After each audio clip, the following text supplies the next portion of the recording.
Bayangkan satu perjanjian antarabangsa yang dibahas dalam bilik darjah tapi ramai masih kurang faham kesannya walaupun ia menentukan sempadan yang memisahkan kita dengan jiran serumpun. Inilah Perjanjian Inggeris-Belanda 1824. Ia memang diajar di sekolah tapi sejauh mana kita benar-benar faham betapa pentingnya perjanjian ini? Tanpa senjata, tanpa penjajahan ketenteraan, satu garisan dibuat memisahkan sebuah bangsa yang dulunya satu. Dalam video ini kita akan bongkar kisah sebenar. Apa isi perjanjiannya? Siapa yang untung? Siapa yang rugi? Dan bagaimana satu perjanjian kolonial membelah dunia Melayu untuk selama-lamanya? Ya, Perjanjian 1824 memang diajar dalam subjek sejarah tingkatan 3 dan 4. Pelajar tahu ia membagi alam Melayu, Sumatera ke Belanda, tanah Melayu ke British. Tapi jarang diajar secara mendalam bagaimana ia memusnahkan hubungan budaya, keluarga dan ekonomi serantau. Tiada penjelasan tentang kenapa tiada satu pun wakil Raja Melayu dipanggil. Tiada ruang untuk bertanya adakah kita dipinggirkan secara sengaja.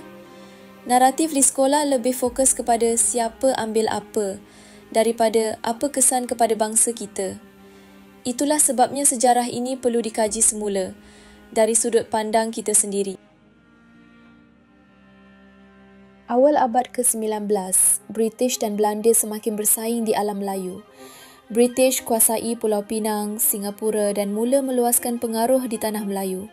Belanda pula dominan di Jawa, Sumatera dan Kepulauan Indonesia. Tapi pertinihan kuasa berlaku terutama di Selat Melaka dan Sumatera. Maka pada tahun 1824, mereka menandatangani perjanjian di London. Hasilnya, Belanda dapat Sumatera, British dapat Melaka dan Singapura.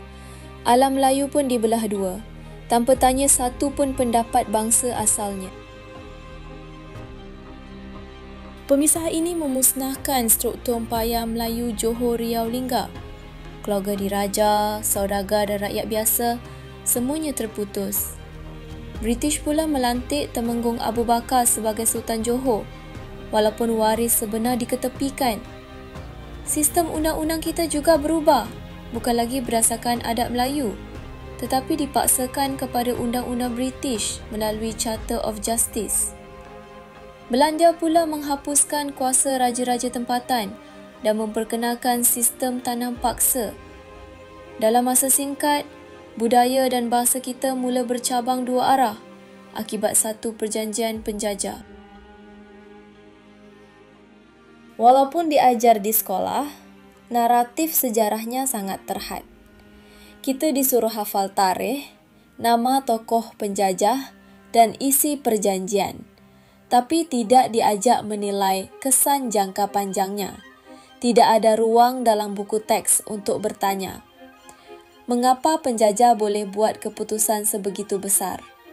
Kenapa kita tak diberi hak bersuara? Dan kenapa setelah merdeka, kita masih ikut kerangka sejarah yang mereka tinggalkan? Mungkin sudah tiba masa untuk kita tulis semula sejarah kita sendiri. Hari ini, kita sering lihat perbalahan antara rakyat Malaysia dan Indonesia tentang batik, rendang, bahasa, bahkan artis pun jadi isu. Tapi ramai tak sedar, kita berasal dari akar yang sama. Sebelum wujudnya sempadan, orang Melayu bebas bergerak dari Aceh ke Johor, dari Riau ke Melaka. Tapi Perjanjian 1824 memaksa satu pemisahan buatan yang akhirnya membentuk dua negara, dua arah sejarah. Tapi, adakah sempadan politik patut memisahkan jiwa dan budaya kita juga? Kalau anda pernah belajar tentang Perjanjian 1824, apa yang anda faham daripadanya? Adakah ia sekadar fakta sejarah atau satu luka yang masih belum sembuh? Kongsikan pendapat anda di ruangan komen. Dan kalau anda rasa video ini penting untuk difahami lebih ramai orang, sila like, share dan subscribe ke channel Rahsia Silam. Sejarah bukan sekadar untuk dihafal. Ia untuk dibongkar, difahami dan dimiliki semula oleh kita semua.